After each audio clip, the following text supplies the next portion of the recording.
So వీరికి pension అనేది ఆసరా pension అనేది రద్దు చేయడానికైతే కసరత్తు చేస్తున్న ప్రభుత్వం అయితే ఉత్తర్వులైతే జారీ చేయడం అయితే జరిగింది.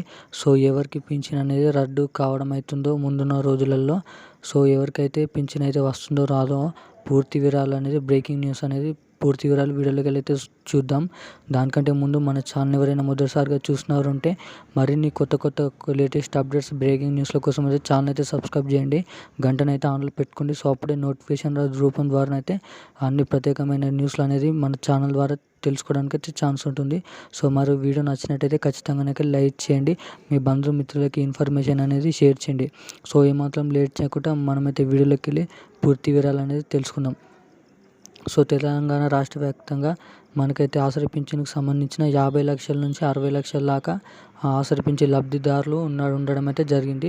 సో దానికి సంబంధించిన ఎవరైనా 2 పింఛన్లు ఎవరైతే తీసుకుంటున్నారో వారికి అనేది పింఛన్ అనేది కొత్త పింఛన్లు రాదు అయితే చెప్పడం అయితే జరుగుతుంది. సో ఎవరైతే ఆసరా పింఛన్ చేయూత పింఛన్లు తీసుకుంటున్నారో వారికైతే పింఛన్ అనేది కట్ అవుతుంది ఒకటి.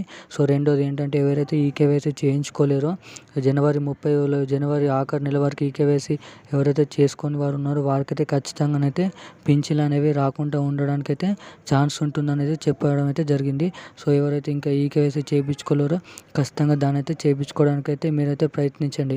సో ఇంట్లో ప్రతి ఒక్కరు పింఛన్ ఎవరైతే తీసుకుంటున్నారో ఖచ్చితంగా అయితే వాళ్ళు తీసుకోండి, ఎందుకంటే వాళ్ళు ఎక్స్పైర్ అయినా ఉన్నారా అని తెలుసుకొని వారికైతే రావాల్సిన పథకాలలో పింఛన్లు అనేది ఇవ్వడం అయితే జరుగుతుంది.